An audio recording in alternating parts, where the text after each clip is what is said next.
Hey guys, coming for American Gods, Season 1, Episode 5, Lemon sent to you, and I was definitely really looking forward to this episode, especially the way last week's episode looked off. It really did look like we were essentially starting the show. Like, this was the end of the prologue, and this was kind of like the start of the show, and indeed, that's kind of what this was. This episode basically told us explicitly where we're going to go throughout the rest of the show.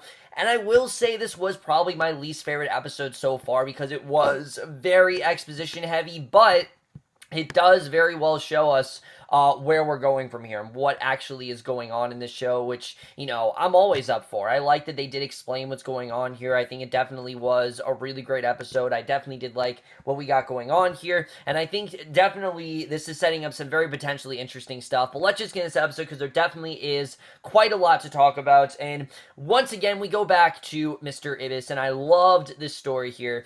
Done in all complete CGI animation, we get the story about the Asians in the distant past who have traveled across the land bridge to what would be the United States, and Azula then buries her dead daughter. Their god Nan-Unini travels with them, but they find no food in the new lands, and Azula then communicates with Nan-Unini, who shows her what to do as he had showed her ancestors so many years ago, and he tells her that the escape from the starvation and cold would come at a terrible price, unfortunately. And it's kind of like what Wednesday is doing, that, yeah, you can have this, but it's all kind of with this price. And Azula actually dies facing a great beast, and that is basically the price she has to pay, is that she's going to die. They then kill one of their own and feast upon her, and eventually Nan-Unini is forgiven, because Nan-Unini is seen as that god. And yes, obviously, what he did, was commit this sin, but he is still the big god who's, looked upon, and everyone kind of relies on him for everything. So I did think this was extremely well done, and I love the way they connect this to the main narrative, and this might be their strongest one yet. I really did love this whole thing. It was long too, it was 4 minutes long, but it was a very compelling story. I really did like what we got here, and again, just those stories in general are enough of a reason to really check out the show. If you haven't checked out the show yet, that's enough of a reason to watch this show, are for these, little sort of vignettes we're getting every episode. I think it's really cool the way they're doing that, and that's something I'm definitely really enjoying. So Shadow then enters the motel room, and finally we get the scene we've been waiting for, where Laura greets him, and he wonders what she's doing there. And now that we know, what both their purposes are, now we can really go about this scene. And Laura says that she's cold. He tosses a pillow at her, says that he was just seeing if she was real. Laura throws it back at him and says that she is, and invites him to sit next to her on the bed. And Shadow then points out that they have some unresolved matters to discuss, because of course, things are not great between him and Laura. He knows very well what she did, and he points out that she was having an affair with Robbie. Laura agrees, but notes that there's also the miracle of her sitting there when she's dead, which is, obviously a little bit more important than the other thing they went through.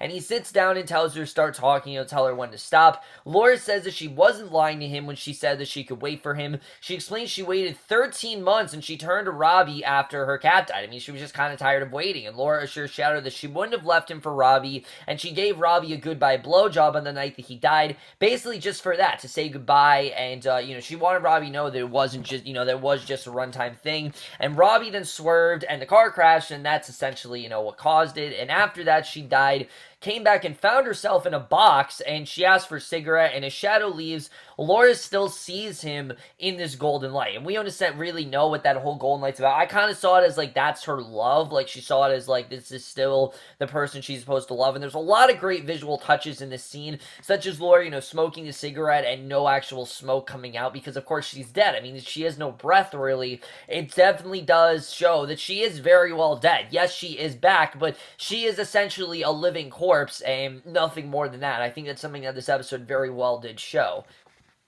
So outside, Shadow gets a pack of cigarettes from the machine. He goes back inside and notices someone across the street watching him. When he goes into the motel room, there's no sign of Laura. So at this point, he's kind of like, what the hell is going on? So she calls to him from the bathroom. She soaks in hot water and says she thought that she would warm herself in case he was considering touching or kissing her. And we realize that she essentially is like Frankenstein now, where she's got stitches all across her back, and even where her chest area. There are stitches everywhere. So she's not the most attractive woman to look at. Look, Emily Brownings's a very attractive woman, but if I saw a girl that had stitches like that, I wouldn't be interested either. I'd be that's a turnoff. I'm sorry, but that's a turnoff. Stitches and things like that. That's just a turnoff. There's no way that would, any attractive girl, that's a turnoff. So she calls him from the bathroom, and basically Shadow points out the people who die stay in their graves. And again, this kind of all goes back to the idea that Shadow doesn't really believe in anything he can't see,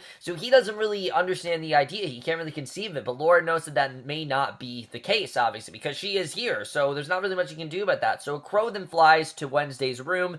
He opens the door, and the crow then caws at him, and Laura then smokes a cigarette but says that she can't taste it, and Shadow then puts his wedding ring on the counter. He sits down, says the last time that he called her, he had a feeling that he would never see her again, and when he says that nothing feels okay, Laura tells him that the two of them do feel okay, and she gets out of the tub, says that there are some things they'll have to work on with their marriage, and she kisses Shadow. A light then fills her chest, and her heart beats for a moment, and she says she felt alive for a moment, and Shadow tells her that she feels alive, and satisfied she goes to the mirror, assures Shadow that she knows she loves him. She tells him that he's mixed up in some weird shit, and she wants to help him, and she thanks him for the coin, says that mad Sweeney can't have it because it's hers now. So immediately, we get this really interesting plot for Sweeney, where Sweeney, obviously, we know how much that coin is important to him. Now that Laura has it, that immediately gets things more interesting. And then we get the scene where she asks if Shadow is still her puppy. Of course, that's what she calls him. And Shadow, because of everything he's gone through, tells her that he's not. Maybe he was once, but he's not now. And it's sad, but I like that we're kind of realizing that Laura's purpose on this earth might not necessarily be involving Shadow. Sure, I think Shadow is a part of it, but I don't think her entire existence is Shadow, really. I think there's a large part of this that doesn't involve Shadow. I think that's something that she's just not really seeing, and I think, again, that whole situation is very interesting. So Wednesday then knocks on the door, and Shadow opens it. The older man says he needs a drink and insists that Shadow come with him. Shadow tells him that it isn't the time, and he notices a rotting smell. And when Wednesday tries to go in, Shadow then blocks him. He steps out, says he's trying to wrap his head around what he's seen, because again, he's still trying to process all this. All this stuff is kind of new to him. He doesn't really know what to think of it, and police cars then pull up to the motel, lights are flashing, and the detective in charge, Buffer, then arrests them, and her partner, Cambro, says they're under arrest for bank robbery, which, again, this kind of goes back to that prologue, where, Nununini told him that there would definitely, told Epsuna very well, that there would be consequences to what he did. Same as Wednesday. Wednesday said, hey, we're not going to get caught, but that's kind of what happened here. So again, it shows that Wednesday is not the most trustworthy figure, and I like the way this episode does show that while Wednesday is someone that is helping Shadow, you can't always trust the guy. You can't really trust his word, and especially in a situation like this, you definitely can't trust him. So Laura submerges herself completely in the tub. She sees Shadow's light disappear, and Technical Boy then walks through a parking lot to his limo. And we haven't seen this character since the first episode. And I like that we did get to see more of him here. Basically, the streetlights go out around him, a virtual helmet jumps onto his head, and we see Media's there, this time posing as David Bowie. And Gillian Anderson, holy shit, she is absolutely killing it in this role. I'm loving what we're seeing of her here. She was absolutely phenomenal, and she better, after this, she has to get nominated for something. I mean, just what she has to do in this show is incredible. Going from Lucy Ricardo to David Bowie to another character a little bit later on, Media is becoming one of the best parts of the show, and I'm really loving what we're getting with her week to week. So she tells him that Technical Boy has an image problem, and he has to ask how he wants the world, and Mr. World to see him. So Mr. World is kind of like the new god who's in charge of everything, and she points out that Technical Boy lynched a black man, and Technical Boy insists that Shadow was fucking with him, and that's the only reason why. So Media tells him to apologize, and Mr. World wants to re-gift Technical Boy's apology to Shadow and Wednesday, and Technical Boy insists that Wednesday is recruiting, and we basically realize what's going on here, that Wednesday is trying to unite all of these old gods and get them to fight a war against the new gods, and they have to stop Wednesday before it all blows up in their faces. So that conversation that Wednesday was having with Vechinara or whatever her name was, that was all about, recruiting her to join this, war, basically, to join this team to take down the new gods. And when Technical Boy refused to apologize, Media says that Wednesday does need everyone to believe. He just needs enough, maybe just one. Of course, I think that one is Shadow. He needs Shadow to believe. So Buffer points out to Shadow that Wednesday doesn't have an ID, but Shadow does. He demands a lawyer, and Buffer ignores his request. And I like that she's not listening to him. Like, she's not, giving him his request. So Camber then questions Wednesday, asks if Shadow took him from the retirement home where he lives, and Wednesday rants about how he lives on a beach and he fishes, and Buffer says that Wednesday pissed off someone, and Shadow's about to be hit by the shrapnel, and Shadow then demands his lawyer. So Wednesday tells Camero he was recruiting a tired but old vital god into a war against the new gods who fear him as much as they should fear Wednesday, but they just don't yet. For some reason, they're not scared of Wednesday, and he wants them to be scared. And this is really my main problem with the episode. There are a lot of long, drawn-out exposition scenes, such as this one. This scene, it goes on for a long time, and a lot of this episode is like this, which I get it. I mean, this is stuff we want to know. We want to know what the plot really is about, but it does sacrifice a lot of the interesting narrative, basically. So Buffer warns him that it isn't the average case. She advised him to consider before answering her next question, and she asks if Wednesday has enemies, and Shadow asks for a lawyer, and Buffer tells him that they got an anonymous tip via a fact that has never been turned on, and he gave the police GPS coordinates, and Shadow tells her that she has his attention. So Wednesday talks about Mad Sweeney and Nancy, and Buffer explains that they received surveillance footage about Shadow and Wednesday, and she wants to know what Shadow really knows, which, I mean, Shadow knows basically everything that we do. Like, we kind of learned everything at the pace of him, and he warns her that she doesn't, and says that he wants to walk out if he talks.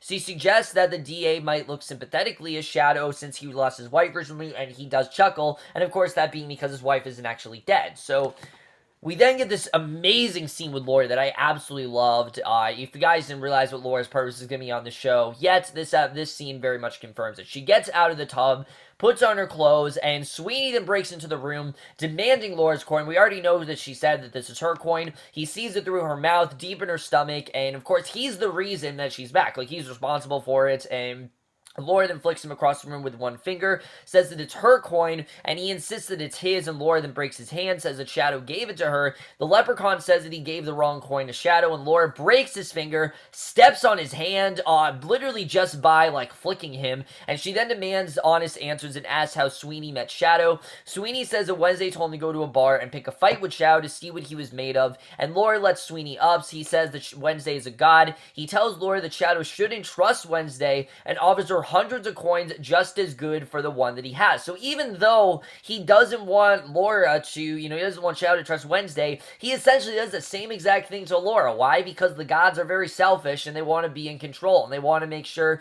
that they are still powerful. And Laura doesn't believe him, figures that she has to give it to him freely, and she tells Matt Sweeney he's fucked and he's never going to get his coin back, and he tells that eventually her body is going to liquefy. And again, this shows us that she's not going to be there forever. Eventually it is going to liquefy, and when she does, he'll pluck the coin out of her. He grabs her, tries to drown her into the tub, and the police come in and then arrest him. Sweeney insists that Laura is dead, and she feigns literally being like dead, and the police then cuff Sweeney. And again, I really do like this. It's showing us where Laura's really going to go, how much more powerful she is from what has happened to her, and I'm definitely interested in seeing where this whole story is going to go. You can tell that Laura, even though Shadow wants nothing to do with her, she still obviously does care about him, and I think she definitely is going to help him, even if he doesn't really want it, and I'm interested in seeing really where that's going to go.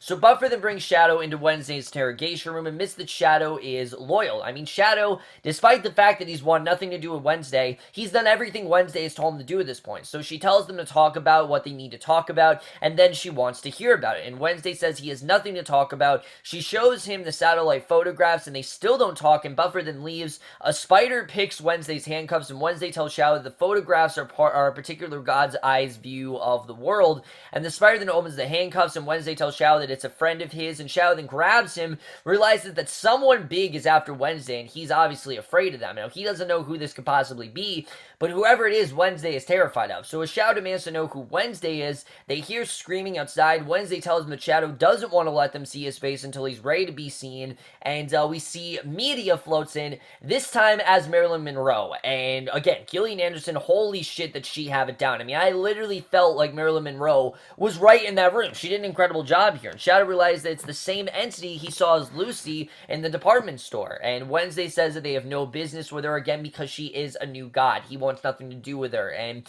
media tells him that they want to change that. And Shadow tells Wednesday to tell him that it isn't real. And Mr. World enters the interrogation room, who basically is the Mr. Wednesday of the new gods. And he apologized for not reaching out to Wednesday long ago, and I love that we finally saw him because Crispin Glover's been in like every intro, and I've been like, where the hell is he? Finally, we get introduced to him here, and he admits that he didn't see him clearly. And World said it's a pleasure to meet Wednesday and stares at Shadow. Wednesday tells Shadow not to tell World anything, but World actually frees Shadow's hands with a gesture, says that he already opens him, and World knows all about Shadow, basically everything he needs to know, and his face twists and mutates, and he says that everything is recorded, and World then whistles Technical Boy Ion, and he apologizes to Shadow for lynching him. An angry World then slams Technical Boy down, and they're clearly trying to recruit Shadow, because again, they're not afraid of Wednesday, and they will easily take Shadow if they need him, and he asks if Shadow wants to hit him. Shadow refuses, and Wednesday and World then absolves Technical Boy, and on World's command, Technical Boy then tells Wednesday that technology is evolving,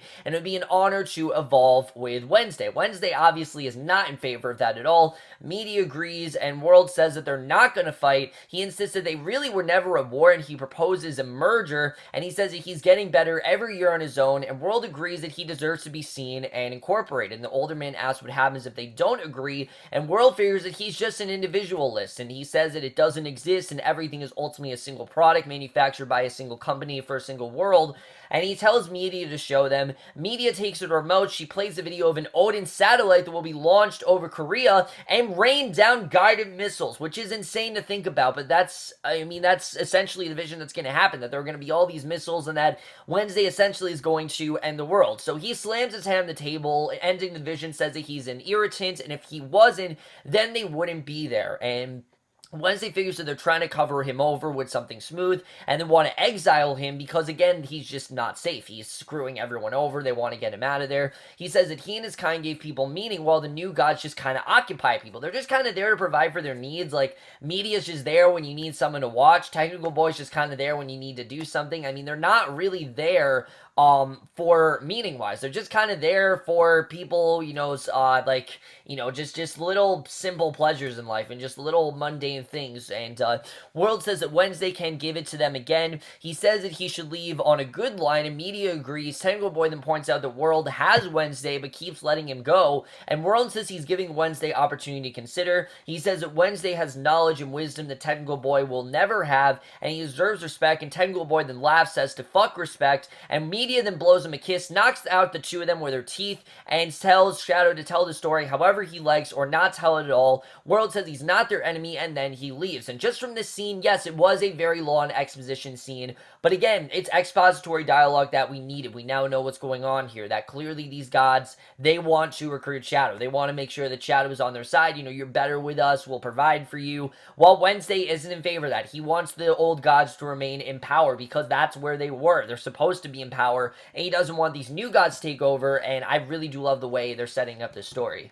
So once the lights come back up, Shadow asks Wednesday if it happened. He says that it still is, and they walk through the squad room, and the detectives are all dead. They're all covered in blood completely, and Wednesday says the new gods will tell whatever story they want, and when they get to the front door, they see a police car approaching, and the officers with Sweeney are there, and a branch then impels Shadow as a tree that rises out of a corpse. He pulls free and runs, and the officers enter the station, guns drawn. They fire, and Sweeney then kicks the window out. He crawls out, but he drops onto the window, hitting his groin. Moaning in pain, he runs away, and in the morgue, we see a coroner's in his office looking at photos of cows when he hears something moving in the lab. He goes to investigate. He hears something coming from a closed drawer. Something inside smashes out, slamming the lid into the doctor and across the room. Laura then sits up, and she looks at her reflection in the window, and she tries blowing the glass, but she has no breath, and she dresses herself with her clothing from her belongings possession bag before walking out, and we don't know exactly what she's going to do here, but that is the way this episode ends. Really great stuff overall. Let's just get into this episode and where we're going to go from here.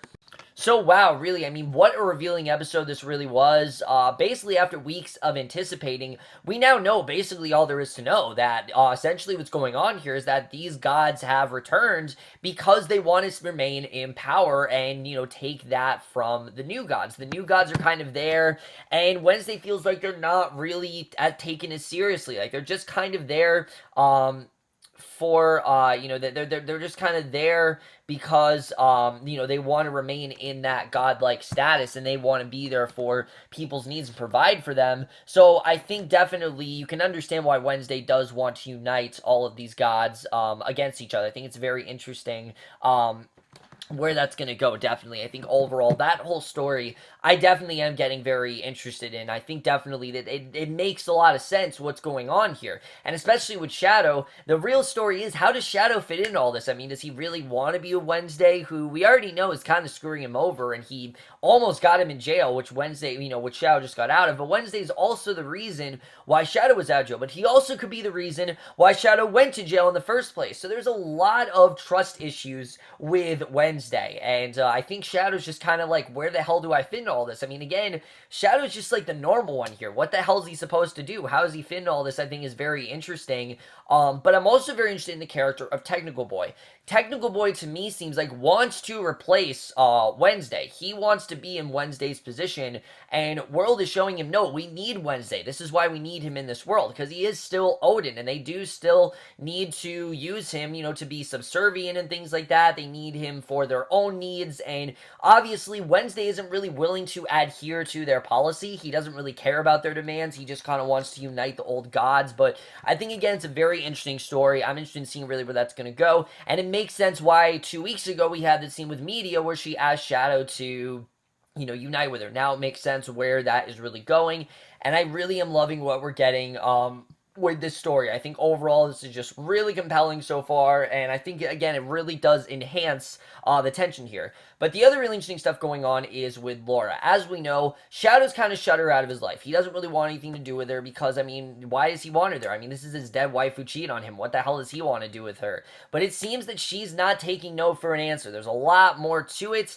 and now we got this whole thing going on with Sweeney where he desperately wants to take this coin as much as he can, and now she's also worried that she is going to liquefy. And I don't know if that is actually true or if Sweeney just said that to scare her, but I think she's going to the morgue to get to the bottom of things, because she's going to make sure that she does stay, and that she's going to probably try to make some modifications to her body. Now, if she's going to be successful, I'm not really sure, but I'm assuming that's why Laura went back, because she wants to make as many modifications as possible, and I think it definitely is going to be very interesting to see how she does go about that. But like I said, guys, just that opening sequence in general was incredible. I love the way that whole thing was done. My only complaint with this episode is, where the hell is Bilquis? I mean, we've seen her in the first 2 episodes, and since then, she's had no progression whatsoever, and I don't know where she fits into this, if Wednesday's going to try to recruit her, or what's going to happen there. But Bilquis was one of the most compelling characters in the first 2 episodes, and we haven't seen her since. And I mean, she's in every one. She's in the opening credits, so she is a main character.